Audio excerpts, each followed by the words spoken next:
সকাল থেকে বিকাল পর্যন্ত আমার কাজগুলো করার টেকনিকগুলো আজকে শেয়ার করব আপনাদের সাথে। কিভাবে আমি সংসারের কাজগুলো গুছিয়ে করি সেটাই আপনাদের সাথে শেয়ার করব। আর বন্ধুরা, আজকে আমি আরেকটা জিনিসও শেয়ার করব, সেটা হচ্ছে আদা গাছ কিভাবে আমি আদা থেকে চারা রোপণ করি সেটা আজকে আপনাদের সাথে শেয়ার করব। আসসালামু আলাইকুম, Bangla daily simple blog channel থেকে আপনাদের সকলকে স্বাগত জানাচ্ছি। আমি আলপনা। কেমন আছেন সবাই? আশা করি আল্লাহর রহমতে সকলে অনেক বেশি ভালো আছেন। আলহামদুলিল্লাহ, আমি আল্লাহর রহমতে ভালো আছি। এই ভিডিওটা হচ্ছে সকাল থেকে শুরু করেছি। তো ওয়াশিং মেশিনে জামা কাপড় ধুয়ে এখন জামা কাপড়গুলোকে বারান্দায় রোদ দিচ্ছি। অনেক দিন পর মনে হচ্ছে যে রোদের দেখা পেলাম। আসলে অনেক দিন পর না, বেশ 2-3 দিন বৃষ্টি হয়েছে, তো এখন জামা কাপড়ও জমে গেছে অনেকগুলো, তাই বারান্দায় দিয়ে দিচ্ছি। রোদ্র দেখে একটু বেশি জামা কাপড় ধুয়েছি।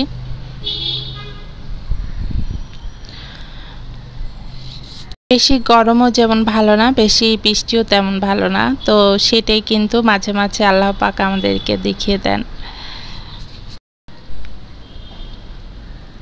আর এদিকে বারান্দায়, পশ্চিম দিকের বারান্দা অনেক বেশি গরম। আমাদের এই পাশে দুটো রুম, পশ্চিম সাইডে দুটো রুম, তো পশ্চিম সাইডের যে অনেক তাপমাত্রা আসে দুপুরবেলা বা সকালবেলা থেকেই শুরু হয়। তো এজন্য আমি পর্দাগুলো দিয়ে দিলাম যাতে গরমটা ডাইরেক্ট ঘরের ভিতর না ঢুকতে পারে। তো এখন এসেছি ছেলের রুমে। ছেলের রুমেও জামা কাপড় বারান্দায় কিছু চাদর রোদ দিয়ে দিলাম। আবার এদিকে ও ঘুমিয়ে আছে, ওর শরীরটা বেশি ভালো নেই। ওর দাঁতে একটু ইনফেকশন হয়েছে, যার কারণে অ্যান্টিবায়োটিক দিতে হচ্ছে। আর অ্যান্টিবায়োটিক দেওয়ার পর ওর ঘুমটা একটু বেশি হয়ে গেছে, তো দিনের বেলা ঘুমায় না সচরাচর। তো আজকে বেশ ঘুম দিয়েছে, উঠতে চাচ্ছে না। তাই আমি ভাবলাম যেহেতু ঘুমাচ্ছে, ঘুমাক, আমি একটু পর্দাটা টানিয়ে দিলাম যাতে ডাইরেক্ট রোদ্রটা ওর গায়ে না আসে। বাচ্চারা আসলে এরকমই হয়, ঘুমাতে চায় না। রেগুলার টাইমলি যদি দুপুরে খাওয়ার পরে বাচ্চারা ঘুম আসে তাহলে কিন্তু শরীরটা ভালো থাকে, তাহলে আর এরকম শরীর অসুস্থ হয়ে যায় না। তো রুমটা আমি বেশি একটা গুছালাম না, যেহেতু ঘুমিয়ে আছে, তাই মোটামুটি একটু গুছিয়ে এখন আমি অন্য কাজে চলে যাব।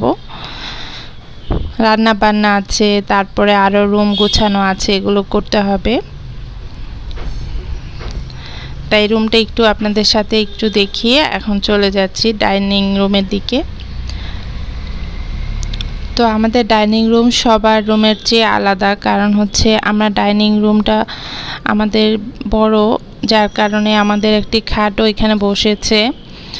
আমাদের বাসায় 4টি বেড, আর হচ্ছে ডাইনিংয়ের এই সেটটা যেহেতু এত বড়, তাই আমরা কর্নারে একটি খাটও দিয়েছি।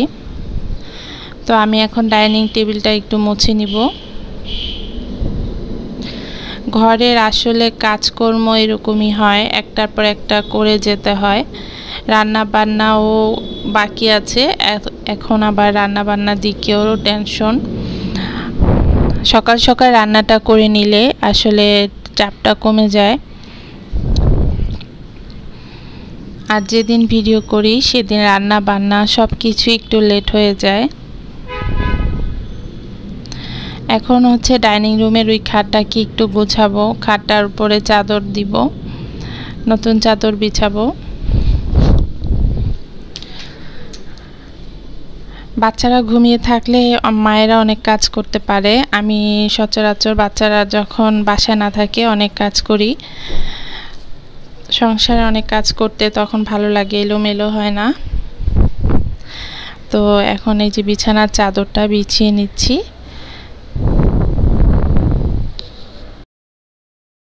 ঘর গোছানো থাকলে আসলে মনটাও ভালো থাকে, সব কাজে কিন্তু মন বসে। আর আমরা কিন্তু মেয়েরা ঘর গোছাতে খুবই পছন্দ করি। তো বাচ্চারা যদি এলোমেলো না করে তাহলে ঘর কিন্তু অগোছালো সহজে হয় না। তারপরও ছোট বাচ্চা যেহেতু বাসায় থাকে, আমাদের বাসায় রেগুলার মানে একদম টিপটপ রাখাও যায় না।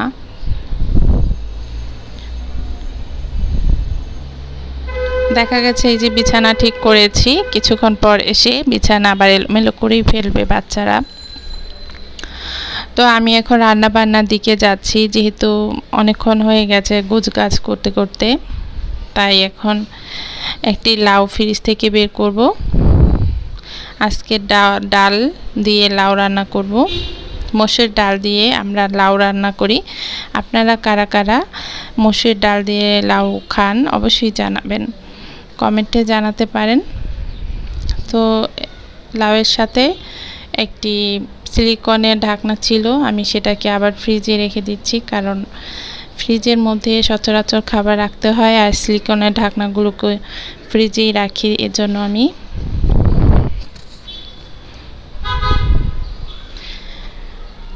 দেখতেই পাচ্ছেন ফ্রিজে কিন্তু অনেক পানির বোতল ঢুকিয়ে রেখেছি, কারণ গরমে সবাই ঠান্ডা পানি খেতে পছন্দ করে। আজকে কিন্তু আপনাদের সাথে আমি শেয়ার করব আমার রান্না বান্নার মাঝে আমি কিন্তু আরেকটি কাজও করেছি। সেই কাজটি হচ্ছে আদা গাছ, কিভাবে আদা থেকে আদা গাছের চারা মানে কিভাবে করে আমি জন্মাই বা উৎপাদন করি বা চারা রোপণ করি, সেই প্রসেসিংটাই আজকে আপনাদের সাথে আমি শেয়ার করব বন্ধুরা। সেই সাথে এটাও শেয়ার করব যে আদা পাতা আমি কি কাজে লাগাই। তো আমি মসুরের ডালটা আর ওই যে পাশে খিচুড়ি রান্না করছি। যেহেতু আজকে রান্নাটা একটু লেট হয়ে যাচ্ছে, তাই আমি শর্টকাটে খিচুড়ি রান্না করছি। আর রাতের জন্য ডাল আর এছাড়াও গরুর গোশত রান্না করছি, আর হচ্ছে ইলিশ মাছ দিয়ে বেগুন দিয়ে ঝোল রান্না করব, সাথে আলু থাকবে।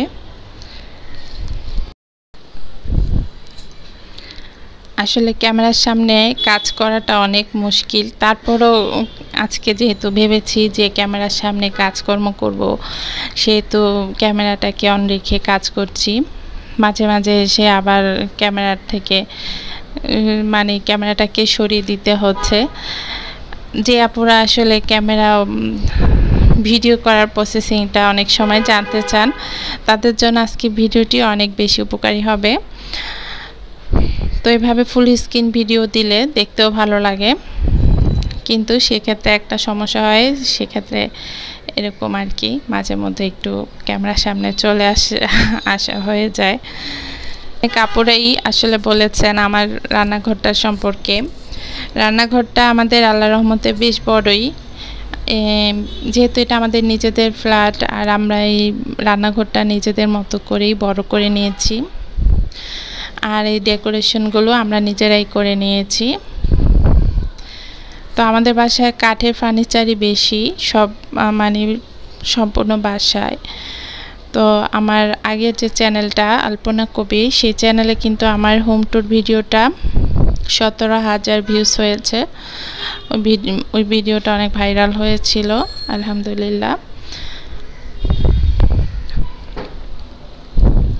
তবে এই চ্যানেলে আমি এখন হোম ট্যুর ভিডিও দেইনি। আপনারা যদি চান অবশ্যই আমি আমার এই চ্যানেলটাতেও হোম ট্যুর ভিডিও আনবো। আসলে ইউটিউবে এসে অনেক কিছুই শিখেছি বা অনেক মানুষের সাথেই পরিচিত হয়েছি। আমার পরিচিত হওয়া কিছু আপুর মধ্যে আমার পছন্দের কিছু আপু ইউটিউব প্ল্যাটফর্ম ছেড়ে চলে গেছেন। আসলে বিষয়টা কষ্টের।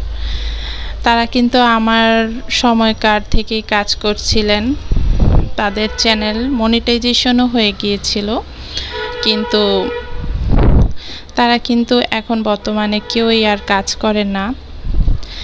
বুঝলাম না, একটা কাজে নেমে এত পরিশ্রম করে লাইভও করেছিল, আমিও তাদের সাথে লাইভে ছিলাম।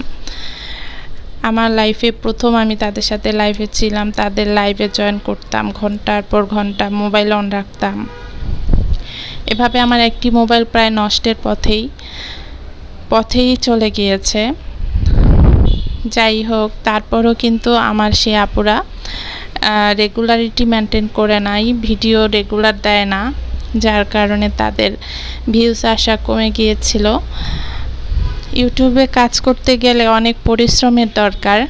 যারা ইউটিউবিং করেন তারা অবশ্যই বোঝেন বিষয়টা। যারা পরিশ্রম করতে পারবেন না কিংবা ধৈর্য ধারণ করতে পারবেন না, তারা আসলে ইউটিউবে সফলতা অর্জন করা সম্ভব না। আমি মনে করি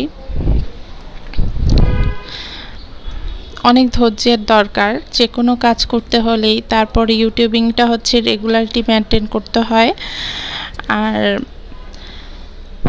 ধৈর্য ধারণও করতে হয়। অনেক সময় অনেক নেগেটিভ কমেন্ট আসে, সেগুলোকেও কিন্তু মাথায় নিয়ে কাজ করতে হয়। নেগেটিভ কমেন্টগুলো আসবেই, এরপরও ধৈর্য সহকারে কাজ করতে হবে। আসলে সব প্ল্যাটফর্মেই ধৈর্যের দরকার। এরপরে ইউটিউবটা একটু অন্যরকম। যেমন আমরা সাংসারিক কাজকর্ম করি, এর পাশে আবার ইউটিউবিং করছি, আবার এই ভিডিওগুলোকে মানে মোবাইলে ভিডিও করা, এরপরে ভিডিওগুলোকে নিজেরা যেহেতু মেক করি, তাহলে টাইমটা লাগে অনেক। তো সেক্ষেত্রে যারা ইউটিউবিং করতে চান তারা অবশ্যই এই বিষয়গুলো জেনে শুনে আসবেন, যাতে করে আসলে আর চলে যেতে না হয়। তো এই যে দেখছেন কয় বছর লেগে যায়, কারো কারো 1 বছর, কারো কারো 2 বছর মনিটাইজেশন অন হতে। তো সেই ধৈর্যটা রাখতে হবে। এই যে দেখছেন আমার রান্নাঘরে গাছে মানে আমি আবার শরবত খাচ্ছি। বাচ্চা আমাকে শরবত বানিয়ে দিয়েছে। বললাম আম্মু একটু শরবত বানিয়ে দাও, কারণ গলাটা শুকিয়ে গেছে। তখন ও একটু শরবত বানিয়ে দিল। আসলে বাচ্চা কাচ্চা না থাকলে কিন্তু সংসারের সৌন্দর্য আসে না। যতই তারা নোংরা করুক বা যতই তারা হাউকাউ করুক, তারপরে বাচ্চারা হচ্ছে ঘরের লক্ষ্মী। তো আমি রান্না করছি 3টি চুলায়, ইলেকট্রিক চুলায় প্লাস গ্যাসের চুলায়। গ্যাসের আসলে পরিমাণ অনেক কম, এই জন্য ইলেকট্রিক চুলায় রান্না করছি। তো আমি চায়না গ্রাস নামে যে গাছটা, সেই গাছটা আমার বাসায় আছে। ওই যে চাইনিজ সুপে দেয় যেই পাতাটা, সুপি পাতা, ওই পাতার গাছটা। তো আমি কিছু পাতা কেটে ধুয়ে ফ্রিজে রেখে দিব, কারণ পাতাগুলা লাল হয়ে গেলেও এই পাতাগুলো ব্যবহার করা যায়। তো বন্ধুরা দেখতেই পাচ্ছেন আমি কিন্তু আদাগুলোকে রেডি করেছি। এই যে আদার মুখ হয়েছে, আদার চারাও দেখালাম। 2টা আদার চারা হয়ে গেছে অলরেডি আমার। তো চারা হওয়ার আগেই তো চারা আদা কিভাবে রোপণ করেছিলাম সেটা তো আপনাদের সাথে শেয়ার করা হয়নি, তাই আমি ভেবেছি ভিডিওর মাধ্যমে আপনাদের সাথে আজকে শেয়ার করব, যাতে আপনারাও আদা চারা এরকম রোপণ করতে পারেন।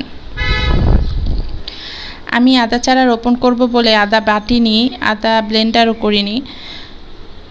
তো আজকে মাংস রান্না করতে যেয়ে আমার মনে পড়েছে আদার কথা। এখন যেহেতু মনে পড়েছে, সেহেতু আমার এই চারা দুটোই লাগিয়ে ফেলি। 2টি টব ফাঁকা ছিল, তো 2 টবই আমি এখন লাগাবো। 2টি মুখ হয়েছে, 2টি মুখকে 2টি টবে লাগিয়ে দিব। আদা খেতে পারবো কি না জানি না, তবে আদার গাছের পাতা খেতে পারবো, কারণ ভাজিতে দেওয়া যায়, খুবই ভালো হয় খেতে। তো এই যে 2টি চারা মানে 2টি যে আদার মুখ, সেই মুখ 2টি এরকম ওপেন করে রাখতে হবে মাটির উপরে, যাতে পাতা গজানোর সুযোগ পায়। তো আমি প্রথমেই আপনাদের সাথে কেন শেয়ার করিনি, কারণ হচ্ছে যদি না হয়, প্রথম যেহেতু জীবনে চারা রোপণ করেছি, আর যেহেতু হয়েছে, তাই এখন আলহামদুলিল্লাহ আমি এখন নিশ্চিন্তে আপনাদের সাথে ভিডিওটি শেয়ার করতে পারছি। আসলে এই যে আদাগুলোকে আমি আলুর সাথেই রাখি, আর আদার মুখটা নিজেই হয়। আদার মুখ হলে কিন্তু বোঝা যাবে সবুজ কালারের মুখ হয়। তো মুখটা কিন্তু কেটে 2টা মুখকে আলাদা করে এরপর 2টা টবে লাগিয়ে দিয়েছি, দেখতেই পেলেন। তো এটা 10 দিন বা 15 দিন লাগবে এটা থেকে পাতা গজাতে। পানি দিয়ে দিলাম, রেগুলার পানি দিয়ে দিবেন, তাহলে দেখবেন আস্তে আস্তে ইনশাআল্লাহ পাতা গজিয়ে যাবে। তবে বেশি রোদ্রে রাখা যাবে না, আমার রান্নাঘরে রৌদ্রটা কম পড়ে। এই যে আদা গাছ আপনাদের সাথে শেয়ার করেছি, আদা পাতা নিয়ে এখন আদা পাতা আমি ভাজিতে দেব। তো আমার রান্নাঘরে কোনো সেলফের অভাব নেই, তাই আমি অনলাইন থেকে কোনো রান্নাঘরে যে কিচেনের সেলফ কিনি দেখি অনেক আপুরা কিনে, আমার আর কেনার দরকার হচ্ছে না এজন্য। তো আদা পাতা আমি এই যে কেটে নিলাম, ধুয়ে নিলাম, এখন কিন্তু ভাজিতে ব্যবহার করব। আদা পাতা অনেক ঘ্রাণ আর খেতে খুবই কি বলবো, ধনিয়া পাতার মতোই খুবই স্মেলযুক্ত, যার কারণে এটাকে ব্যবহার করা খুবই ভালো। আমি এটাকে তরকারিতে, তারপরে ভাজিতে, মুড়ি মাখায় ব্যবহার করি। আপুরা যারা আদা চারা এরকম রোপণ করতে চান, আশা করছি আমার ভিডিওটি আপনাদের জন্য অনেক বেশি উপকারী হবে। আর আজকে ভিডিওটি একটু বড় হবে, সেজন্য আগেই আপনাদের কাছে সরি বলে নিচ্ছি। ভিডিওটি বড় হওয়ার কারণ আছে, কারণ এই ভিডিওতে আমি কিন্তু আরেকটি জিনিসও আপনাদের সাথে শেয়ার করব। আমার ছাদ বাগানে দুটি আনারস গাছ আছে, যে আনারস দুটি বড় হয়ে গেছে। আজকে আপনাদের সাথে আমি আনারস দুটিকে শেয়ার করব, দেখাবো। এর আগেও আপনাদেরকে দেখিয়েছিলাম, আনারসের সাইজ তখন ছোট ছিল। তো আনারস দুটি পাকবে, খুব শীঘ্রই পেকে যাবে, তার আগে আপনাদের সাথে একটু শেয়ার করে নিব। লাউ ডাল রান্না হয়ে গেছে, তাই আমি বাটিতে বেড়ে নিলাম। ভাজি রান্নাটাও হয়ে গেছে, এখন ওই যে আদাটাকে স্লাইস করে নিচ্ছি। এতটুকু আদা আর কি বাটবো, ব্লেন্ডার করব। এই যে পাতা দেখছেন, এটাই হচ্ছে চাইনিজ পাতা। চাইনিজ পাতা এখন সংরক্ষণ করলাম ধুয়ে, এটা ডিপ ফ্রিজে সংরক্ষণ করব যখন তখন, যাতে স্যুপে দেওয়া যায়। এটাকে অনেকে স্যুপের পাতাও বলে। আর এখন ইলিশ মাছের সাথে বেগুন আর আলুর ঝোল রান্না করব। আর এই রান্নার মাঝে কত কাজ করে ফেলছি দেখতেই পেলেন বন্ধুরা। এভাবে কাজ করলে খুব তাড়াতাড়ি রান্নাবান্নার সাথে অনেক কাজ হয়ে যায়। রান্না করতে যে আদা গাছ লাগালাম, থালা বাসন ধুলাম, আবার এদিকে ভিডিও মেকিংও করলাম, এক কাজে কতগুলো কাজ হয়ে গেল। আশা করছি আমার ভিডিওটি আপনাদের উপকারে আসবে, আর উপকারে আসলে আমার নতুন বন্ধুরা আমার চ্যানেলটিকে সাবস্ক্রাইব করে রাখুন। পরবর্তীতে আমার ভিডিওগুলো আপনার কাছে চলে আসবে। তো আমি আর আমার ছেলে যাচ্ছি ছাদে, ওই যে বললাম আনারস গাছের আনারস দেখাবো আপনাদের সাথে। আনারস দেখাতে দেখাতে আজকে আপনাদের সাথে বিদায় নিয়ে নিব। সবাই ভালো থাকবেন, সুস্থ থাকবেন, আমার জন্য দোয়া করবেন, আমিও আপনাদের জন্য দোয়া করি। এই যে আনারস হয়েছে, একটি আনারস আরেকটি আনারস শেয়ার করব। তো বন্ধুরা আজকে এখানেই বিদায় নিচ্ছি। আসসালামু আলাইকুম।